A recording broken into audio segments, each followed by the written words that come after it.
Hi everyone. We're finally out of 2021 and into 2022. There's a lot to look forward to this year, especially in the world of gaming. All three platform holders have some big exclusives coming out, and the third parties aren't slowing down either. Due to delays, this year could have a lot of heavy hitters. We're talking 90 plus potential Metacritic scores, something I feel like we've been missing in 2021, and we also have the nice depth and variety that 2021 had. Because of this, I wanted to go over my top 10 most anticipated games for 2022. But a quick note before starting. First, I'm only putting games in here with a release window of 2022, so games like Hellblade 2, Hollow Knight Silksong, Metroid Prime 4, or Final Fantasy 16 won't be making an appearance today, even though they could be releasing in 2022. And second, this is not the definitive list, it's my list. So go ahead and let me know some of your most anticipated games for 2022 in the comments. And with that, let's get started. Hogwarts Legacy is an action RPG set in the world of Harry Potter, taking place in the 1800s, before the days of Harry Potter himself, and before the current Fantastic Beasts trilogy. I really like this setup. An original Harry Potter story where I get to roleplay as a student at Hogwarts. I don't expect this game to be a masterpiece, especially since it's such a big step up for the studio Avalanche, but I do expect for it to be fun. This game might be an RPG fast food where it's not the best, but I love it and I keep coming back for more. The one indie to crack into my most anticipated games is all about a tiny fox adventuring.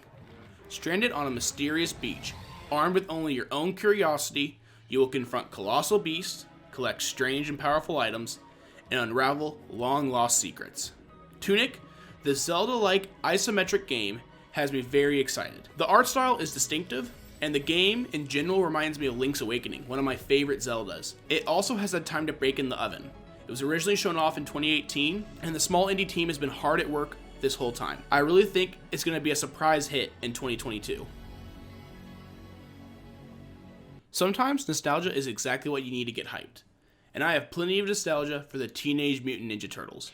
I love watching them on TV, along with playing the Turtles in Time, and PlayStation 2 brawlers with my dad and brothers. So when I heard that they were making a new Turtles game from the team that made Streets of Rage 4, I got excited. TMNT Shredder's Revenge is the situation where the timing and the team is just right for nostalgia to be hitting on all cylinders for me. This is also a game in 2022 that I am most excited to play in co-op.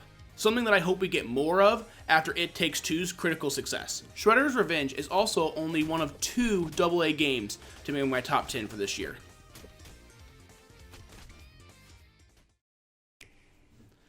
There are many franchises that make a major shift, that reinvent themselves, and it breathes new life into them. This happened for Zelda, going 3D for Ocarina of Time in 1998, and Metroid transforming into a first-person shooter for Prime in 2002. Now, in 2022, another iconic Nintendo franchise is going to be making that kind of jump.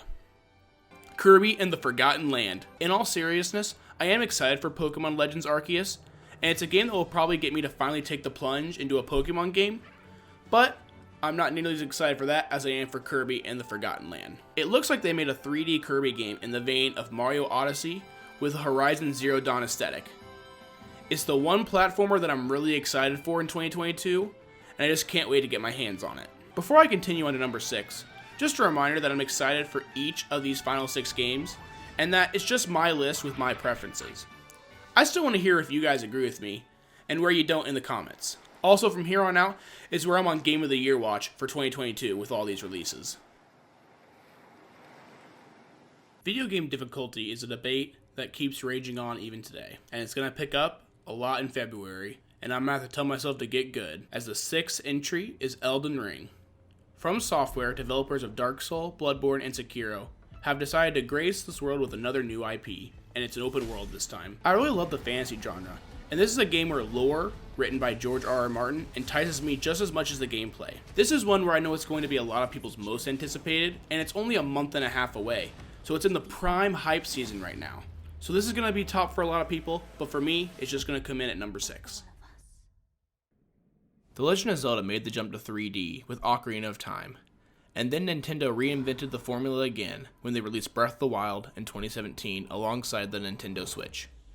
It was a breath of fresh air at the time, a simplistic open world that says you can do anything, and then it actually lets you do it. Breath of the Wild sequel gives us the same promise, but in the sky this time, and if it actually delivers, then Nintendo will have yet another system seller on the Switch that I and millions of others will happily give them another $60 for.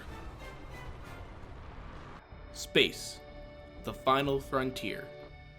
Until Bethesda gets bored and finds another new IP to set in a completely different frontier. Bethesda, the creators of Elder Scrolls and Fallout, are back at it again, with Starfield this time.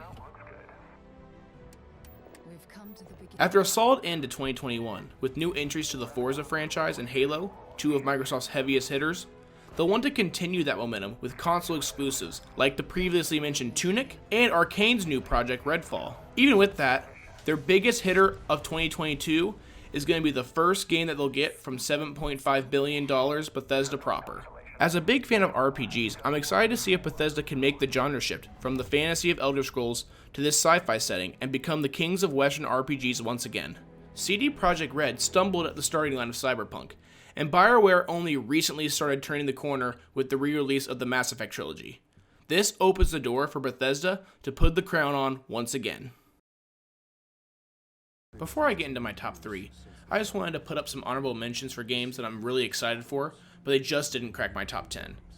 I think just looking at these titles, and all the titles that aren't even in my honorable mentions, really shows the depth that 2022 is going to have.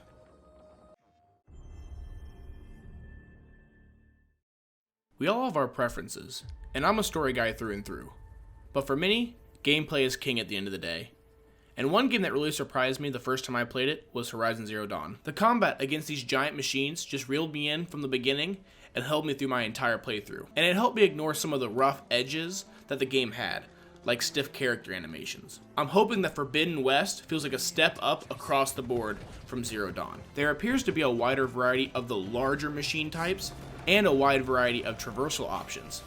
I'm hoping that the increase in large battles and improvement in transportation, along with the smoothing of those character animations, really take this game to the next level. It's a situation where Horizon Zero Dawn was an amazing first attempt for Guerrilla and a great game in its own right, but now they can take everything they learned from Zero Dawn and put that into Forbidden West and make it improved across the board.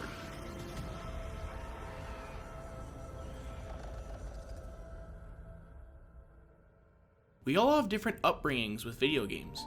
I grew up as a PlayStation kid, but I had many Nintendo consoles throughout my childhood, and now I personally own almost every generation of Nintendo. With all those Nintendo games I've played, my favorite Nintendo game of all time is Fire Emblem Three Houses. It's a combination of many genres I love, but it was the game that sparked my love for the strategy genre. With that being the case, I loved when Nintendo and Square Enix first presented Triangle Strategy, even if I'm not so sure on the name. The branching path, choice-driven narrative, strategy gameplay, and amazing 2D HD art style has me all in on this game. And then I'm factoring in that the developers are on a hot streak, with Team Asano hitting on their last two games, Octopath Traveler and Bravely Default 2. I don't expect Triangle Strategy to be the biggest seller of 2022, but I think it's going to be the hidden gem of the year, and it would be my most anticipated game in a lot of other years. It is not one you're going to want to miss.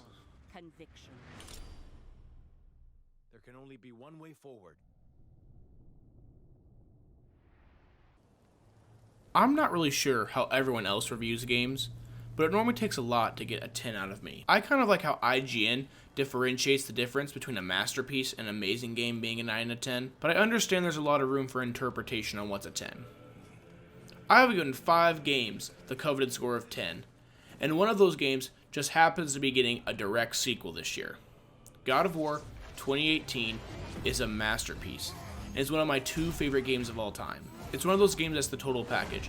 Amazing story, amazing gameplay, amazing visuals. Just checks every box. God of War Ragnarok is now more of this. I'm actively having to keep my own hype in check for how excited I am for this game. I do not expect Ragnarok to be better than God of War 2018, because that's just an unfair expectation. But I do expect that this game is going to have a gripping and mature story with excellent action gameplay. This is one of those games that comes along every few years that I don't think I could be any more hyped for, and is definitely a must play for anyone in 2022. You'll get your answer soon enough. Well, some of them. And that's it. I'm immensely excited for all 10 of these games I've mentioned, and just for the game slate in general for 2022. It's going to be a great year for video games. If you like this video, please give it a thumbs up, subscribe, and be on the lookout for some of my latest videos. Have a great day. Bye-bye.